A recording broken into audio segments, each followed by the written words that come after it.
بعد ما شفنا les relations thermodynamiques, on va terminer cette partie par un exercice d'application. ومن بعد إن شاء الله في les vidéos l'imagine غنشوفوا partie thermochimie, c'est-à-dire le cas des réactions chimiques. Donc un exercice d'application. Donc on va considérer une mole d'un gaz parfait se trouvant à l'état initial de la pression P1 égale à 4 atmosphères, de volume V1 égale à 2 litres et de la température égale 298 K. Donc, il subit une transformation adiabatique réversible qui double son volume. Donc, un ML ou une transformation adiabatique. Et la définition de transformation adiabatique, on a réversible de la même façon, qui double son volume, c'est-à-dire le volume, par exemple, le volume final, dans ce cas, égale c'est deux fois le volume initial.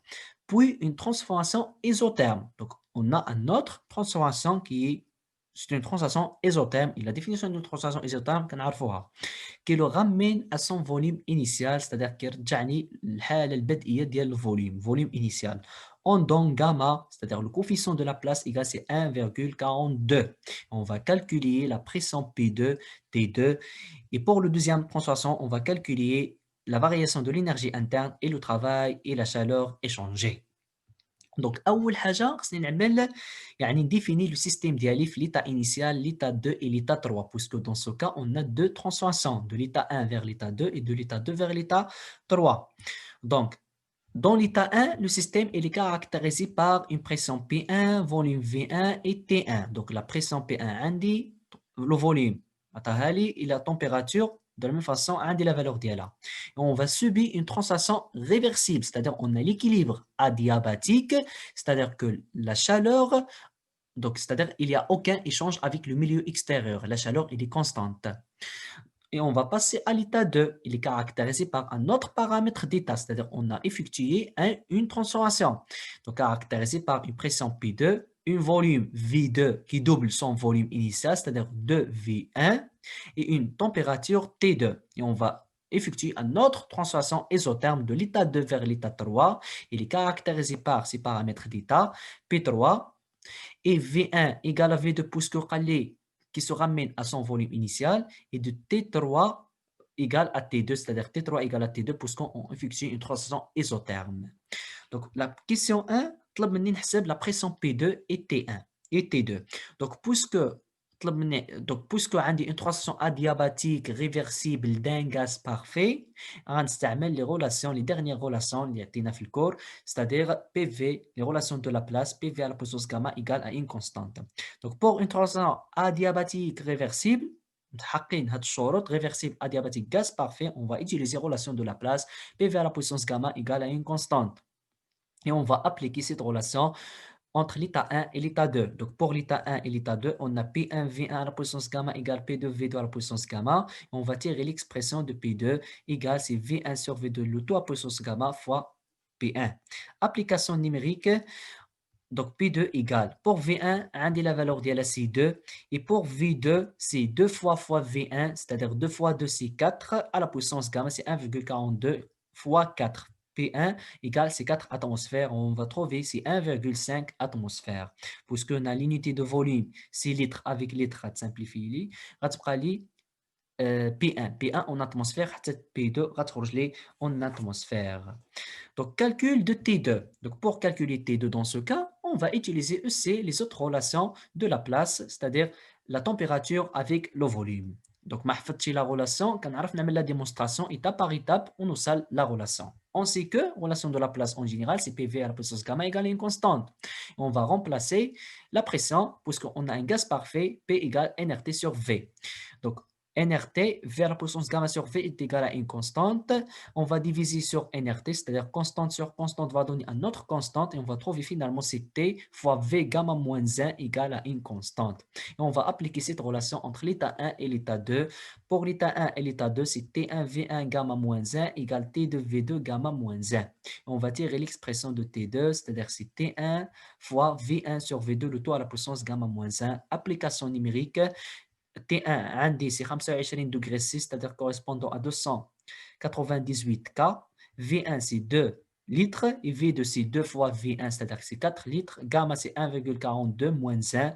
Application numérique, on va trouver que T2 égale, c'est 222,73 K qui correspondant à moins 50,42 degrés C. C'est-à-dire la température نقصت لي في هذا لو كا كنعمل une refroidissement. La deuxième question, طلب نحسب la variation ديال l'énergie interne et la chaleur et le travail échangé. Donc, باش نحسب la variation de l'énergie interne, غنبدا premier principe de la thermodynamique. Donc, premier principe de la thermodynamique, B du U égale, c'est le travail élémentaire plus la chaleur élémentaire. Puisque عندي un gaz parfait, c'est-à-dire toujours suite loi de Joule, les lois de Joule, loi de première et deuxième loi de Joule. Donc, première loi de Joule, D de U égale NCV D de T. Translation isotherme, puisqu'on a une translation isotherme entre l'état 2 et l'état 3, la température elle est constante, ceci implique que D de T égale à 0, et par conséquence, D de U égale à 0, et par conséquence, la variation de l'énergie interne égale à 0, et on va tirer que le travail élémentaire égale, c'est moins la chaleur élémentaire à partir de cette relation, puisque D de U, on a montré égal à 0. Donc, par définition, le travail élémentaire égale, c'est moins P D de V, c'est-à-dire le travail nécessaire pour passer de l'état 2 à l'état 3, c'est l'intégrale moins P D de V. Puisqu'on a un gaz parfait, la pression d'un gaz parfait égale, c'est nRT sur V. Donc, le travail nécessaire pour passer de l'état 2 à l'état 3 égale, c'est l'intégrale de l'état 2 vers l'état 3, c'est moins nRT, puisqu'on a remplacé la pression D de V sur V. N, c'est une constante, R, c'est une constante, et T, c'est une constante, puisqu'on a une translation isotherme, c'est moins nRT2, ou bien T3.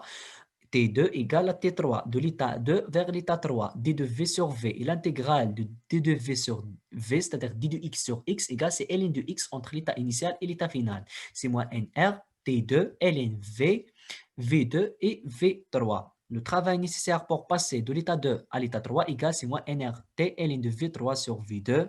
Et on va remplacer V3 par V1 et V2 par 2V1. C'est moins nRT, ln de V1 sur 2V1. On va simplifier V1 avec V1. عندي واحد le signe moins, غنقلب ln de 1 sur V1 sur 2. Donc c'est nRT2, ln de 2. Le travail il est positif, c'est le cas d'une dilatation. Donc, application numérique, le travail nécessaire pour passer de l'état 2 vers l'état 3 égale. Application numérique. N est égal à 1, R c'est la constante du gaz parfait, puisque le travail c'est une énergie, on va prendre la valeur de R correspondant à l'énergie. Donc, c'est-à-dire soit 8,32 joules ou bien 2 calories. Donc, c'est 8,32 fois 222,73, c'est T2 qui est égal à T3 fois ln de 2 et on va trouver que le travail nécessaire pour passer de l'état 2 à l'état 3 égale 6284,48 joules.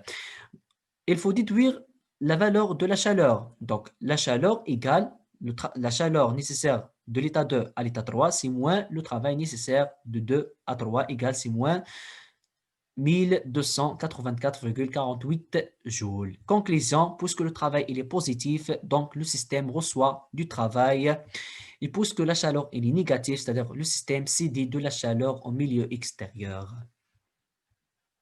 إن أعجبك الفيديو لا تنسى الإعجاب والاشتراك في القناة.